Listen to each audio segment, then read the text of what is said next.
ఒక పల్లెటూరు వాడండి, ఇంతవరకు ఎప్పుడు ప్రయాణం చేయలేదండి, రైలు ప్రయాణం. మూట కట్టుకుని రైలుకు ప్రయాణం బయలుదేరాడు. ఎవరో పల్లెటూరు వాడు టికెట్ కొన్నాడు, రైల్లో కూర్చున్నాడండి. కూర్చుంటే తన మీద నెత్తి గుడ్డల మూట అంతా ఉన్నదండి నెత్తిన. అట్లాగే వెళ్ళి కూర్చున్నాడు, నెత్తిన గుడ్డల మూట ఉంది. చూచాడు, కింద ట్రంకు పెట్టెలు, ఆ క్యారేజ్ నిండా ట్రంకు పెట్టెలు, మనుషులు, ఈ బరువు అంతా చూచి, అయ్యో ఇప్పటికే రైలుకి చాలా బరువు అయిపోయింది, నా మూట కూడా దించితే రైలుకి ఇంకా భారం అయిపోతుంది, నా మూట నేనే మోసుకుంటాను అని నెత్తిన పెట్టి కూర్చున్నాడండి రైల్లో.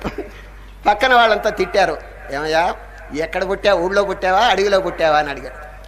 నీ నెత్తిన మూట కింద పెట్టవా, ఎందుకు బరువుతో చస్తావు నువ్వు కింద పెట్టినా నెత్తిన పెట్టినా మోసేది నువ్వు కాదు, రైలు మోస్తుంది.